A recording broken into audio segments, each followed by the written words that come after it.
प्रिय दर्शकों, एक बार फिर से आप सभी का ऋचा की भक्ति में स्वागत है। सुना प्रश्न ऋषियों का और बोले सूत जी ज्ञानी। 25वें अध्याय में सुनो श्री हरि की वाणी। धर्मदंत की कथा 24वें कथा का आगे का वर्णन सुनिए।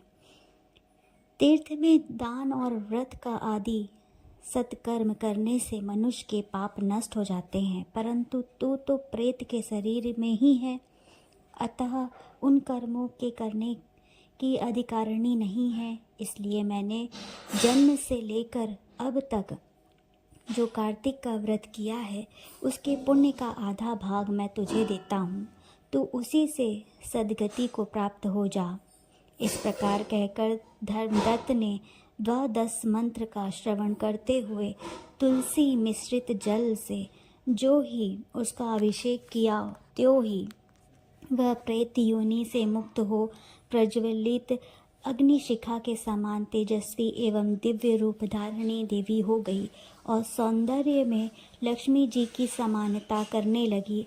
तदंतर उसने भूमि पर दंड की भांति गिरकर ब्राह्मण देवता को प्रणाम किया और हर्षित होकर गदगद वाणी में कहा कि हे द्विश्रेष्ठ, आपके प्रसाद से आज मैं इस नरक से छुटकारा पा गई हूँ।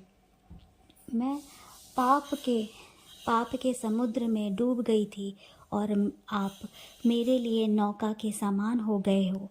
वह उस प्रकार से ब्राह्मण से कहने लगी कि आकाश से जो एक दिव्य विमान उतरता दिखाई दिया, वह अत्यंत प्रकाशमान एवं दिव्य विष्णु रूपधारी पार्षदों से युक्त था। विमान के द्वार पर खड़े हुए पुण्यशील और सुशील ने उस देवी को उठाकर श्रेष्ठ विमान पर चढ़ा लिया और धर्मदत्त ने बड़े आश्चर्य के साथ उस विमान को देखा और विष्णु रूपधारी पार्षदों को देखकर साष्टांग प्रणाम किया। पुण्यशील और सुशील ने प्रणाम करने वाले ब्राह्मणों को उठाया और उसकी सराहना करते हुए कहा कि हे द्विज श्रेष्ठ, तुम्हें साधुवाद है, क्योंकि तुम सदैव भगवान विष्णु के भजन में तत्पर रहते हो, दीनों पर दया करते हो, सर्वज्ञ को तथा भगवान विष्णु के व्रत का पालन करते हो। तुमने बचपन से लेकर अब तक जो कार्तिक व्रत का अनुष्ठान किया है उसके आधे भाग का दान देने से तुम्हें दूना पुण्य प्राप्त हुआ है और सैकड़ों जन्मों के पाप नष्ट हो गए हैं। अब यह वैकुंठ धाम में ले आई जा रही है। तुम भी इस जन्म के अंत में अपनी दोनों स्त्रियों के साथ भगवान विष्णु के वैकुंठ धाम में जाओगे और मुक्ति प्राप्त करोगे। धर्मदत्त, जिन्होंने तुम्हारे समान भक्ति पूर्वक भगवान विष्णु की आराधना की है, वे धन्य और कृतकृत्य हैं। इस संसार में उन्हीं का जन्म सफल है। भली भांति आराधना करने पर भगवान विष्णु देहधारी प्राणियों को क्या नहीं देते हैं।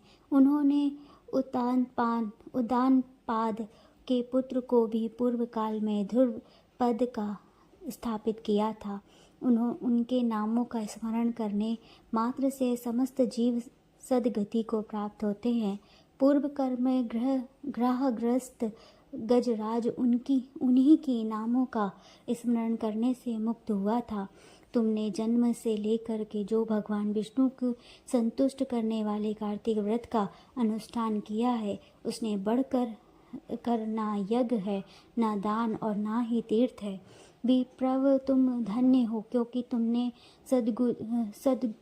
सद्गुरु भगवान विष्णु को प्रसन्न करने वाले कार्तिक व्रत किया है, जिसके आधे भाग के फल को पाकर यह स्त्री हमारे साथ भगवान लोक में जा रही है। राधे कृष्णा। आशा है कि आपको ये कथा अच्छी लगी हो, तो हमारे चैनल को लाइक, शेयर, सब्सक्राइब करना ना भूलिएगा और साथ ही बेल आइकन को भी दबाइएगा ताकि सारी कथाएं आप तक पहुंचती रहें। धन्यवाद।